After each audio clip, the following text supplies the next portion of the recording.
నమస్తే. రాష్ట్రంలోని fee reimbursement విధానంలో భారీ మార్పులు చేసే అవకాశం కనిపిస్తుందనేది స్పష్టంగా మనకు అర్థమవుతుంది. రాష్ట్ర ప్రభుత్వం ఫీజు రియంబర్స్మెంట్ పైన యాజమాన్యాలు చేసినటువంటి స్ట్రైక్ బంద్కి ఆలోచించి విద్యార్థుల ఖాతాలో జమ చేస్తే ఎలా ఉంటుంది అనే ఆలోచనకు వచ్చినట్టుగా మనకు అర్థమవుతుంది. దానిపైనే ఒక ఆర్టికల్ రావడం జరిగింది. మరి ఆ ఆర్టికల్లో ఏం తెలియజేస్తారో ఒకసారి చూస్తే, ఫీజు రియంబర్స్మెంట్ విధానంలో భారీ మార్పులు, విద్యార్థి ఖాతాలోకి బదిలీ చేసేలా కొత్త నిబంధనలు, ఉన్నత విద్యా సంస్థల సమైక్య తీరుపై సీఎం ఆగ్రహం, రాష్ట్రంలోని వృత్తి విద్యా కళాశాలల యాజమాన్యాల భరతం పట్టేందుకు ముఖ్యమంత్రి రేవంత్ రెడ్డి రంగంలోకి దిగారు.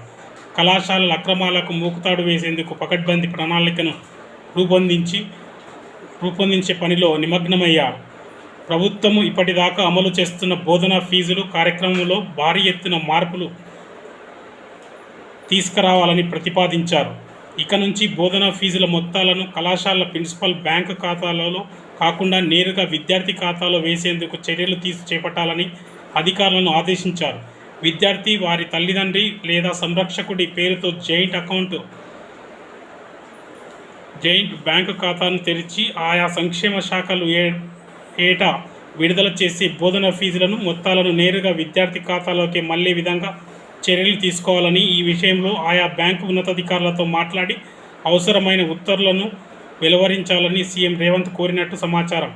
ఈ విద్యా సంవత్సరం నుంచే కార్యక్రమం అమలుపరచాలని హుకుం జారీ చేసినట్టు తెలుస్తుంది. దీంతో పాటు బీఆర్ఎస్ ప్రభుత్వ హయాంలో రాష్ట్ర వ్యాప్తంగా ఉన్న engineering, pharmacy, MBA, MCA, BEd, architecture వంటి కళాశాలలో తనిఖీకి ఏర్పాటు చేసిన టాస్క్ ఫోర్స్ కమిటీలు ఇచ్చిన నివేదికలను అధ్యయనం చేయాలని, అప్పట్లో తనిఖీల సమయంలో బయటపడ్డ అంశాలను అధికారులు ఎందుకు బహిర్గతం చేయలేదని, ఇందుకు గల కారణాలను ఏంటో తెలియజేయాలని చెప్పినట్టు సమాచారం.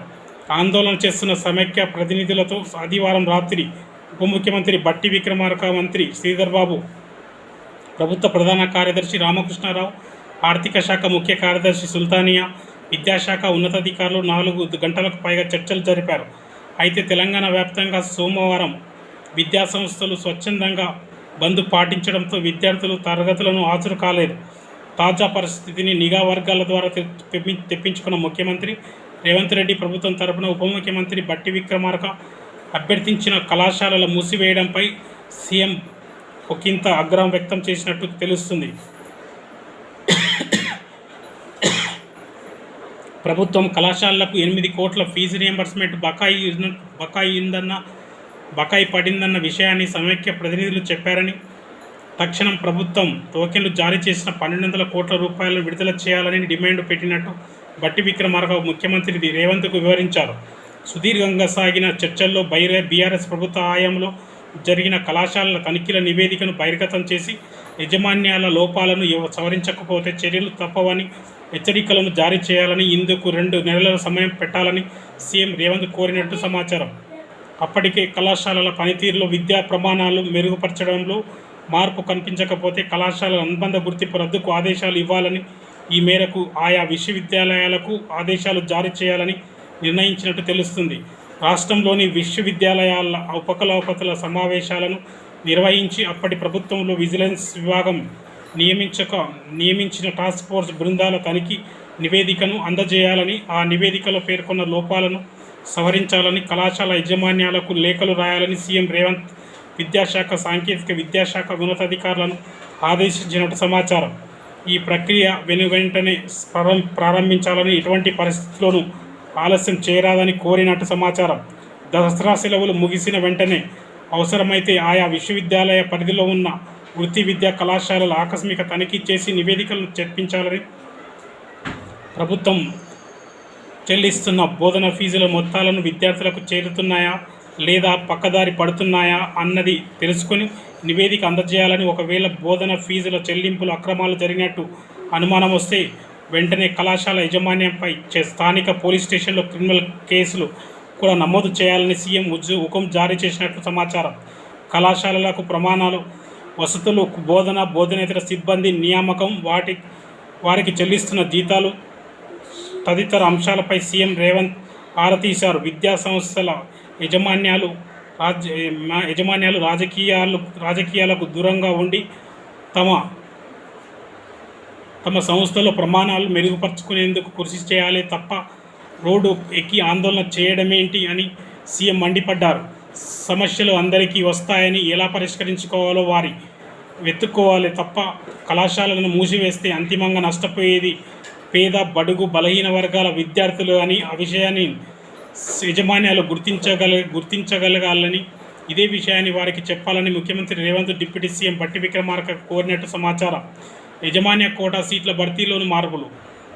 ఇంజనీరింగ్, ఇతర వృత్తి విద్యా కోర్సుల యజమాన్య కోటా సీట్ల కళాశాలల నిర్వాహకులు ఇష్టారాజ్యంగా విక్రయించారని బాచుపల్లి, గట్కేసర్, గండిపేట, ఇబ్రాహీంపట్నం ప్రాంతాల్లో ఉన్న కొన్ని కళాశాలలు computer science, artificial intelligence, data science వంటి కోర్సులకు సంబంధించిన ఒక్కొక్క సీటుకు 20 లక్షలకు అమ్ముకున్న సమాచారం తన వద్ద ఉందని సీఎం రేవంత్ వ్యాఖ్యానించారు. యజమాన్య కోటా ముసుగులో ఇంజనీరింగ్ కళాశాలల యజమాన్యాలు భారీ ఎత్తున దోపిడీకి పాల్పడుతున్నాయని, వచ్చే విద్యా సంవత్సరం నుంచి ఈ కోటా సీట్లను భర్తీకి నూతన విధానాన్ని తీసుకురావాలని చెప్పినట్టు తెలుస్తుంది. యజమాన్య కోటా సీట్ల భర్తీకి సంబంధించిన కళాశాలలు కూడా ఉన్నత విద్యామండలి జారీ చేసిన మార్గదర్శకాలను పాటించడం లేదని, అలాగే కౌన్సిలింగ్ ద్వారా మిగిలిపోయిన సీట్లను భర్తీ కూడా యజమాన్యాలు ఇష్టారీతిన చేపడుతున్నాయని వ్యాఖ్యానించారు. యజమాన్య కోటా సీట్ల భర్తీకి కళాశాలల యాజమాన్యం 3 ప్రముఖ దినపత్రికలు నోటిఫికేషన్లు జారీ చేసి విద్యార్థుల నుంచి దరఖాస్తులు ఆహ్వానించాలని, వచ్చిన దరఖాస్తులను పరిశీలించి మెరిట్ జాబితాను కళాశాల నోటీసు బోర్డులు ప్రచురించాలని, అయితే యజమాన్యాలు ఏవీ అలా చేయడం లేదని, ఎంసెట్ కౌన్సిలింగ్కు ముందే యజమాన్య కోటా సీట్లను భర్తీ చేస్తూ ప్రతిభ గల విద్యార్థులకు అన్యాయం చేస్తున్నాయని సీఎం రేవంత్ చెప్పారు.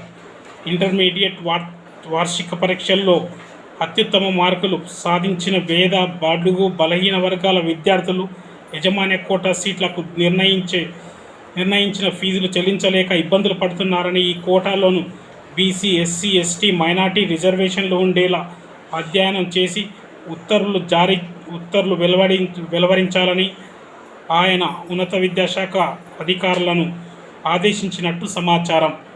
మొత్తానికి రాష్ట్ర ప్రభుత్వం ఫీజు రియంబర్స్మెంట్లో భారీ మార్పులు చేసే అవకాశం కనపడుతుంది.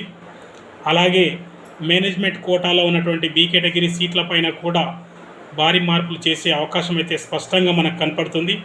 ఇప్పటికైనా రాష్ట్ర ప్రభుత్వం ఖచ్చితంగా ఒక సబ్ కమిటీ వేసి, ఆ సబ్ కమిటీ ద్వారా మేనేజ్మెంట్ కోటాలో జరుగుతున్నటువంటి అన్యాయాన్ని, అదేవిధంగా ఫీజు రియంబర్స్మెంట్లో జరుగుతున్నటువంటి అన్యాయం పైన తగిన విచారణ జరిపి విద్యార్థులకు, పనిచేస్తున్నటువంటి ఉద్యోగులకు ఒక ప్రత్యేక బోర్డును ఏర్పాటు చేసి ఆ బోర్డు ద్వారా న్యాయం చేయాలని, ఉద్యోగులకు అందరికీ కూడా, అధ్యాపకులకు, బోధనేతర సిబ్బందికి ఆ బోర్డు ద్వారానే జీతాలు చెల్లించే విధంగా చర్యలు తీసుకోవాలని చెప్పేసి తెలియజేస్తున్నా.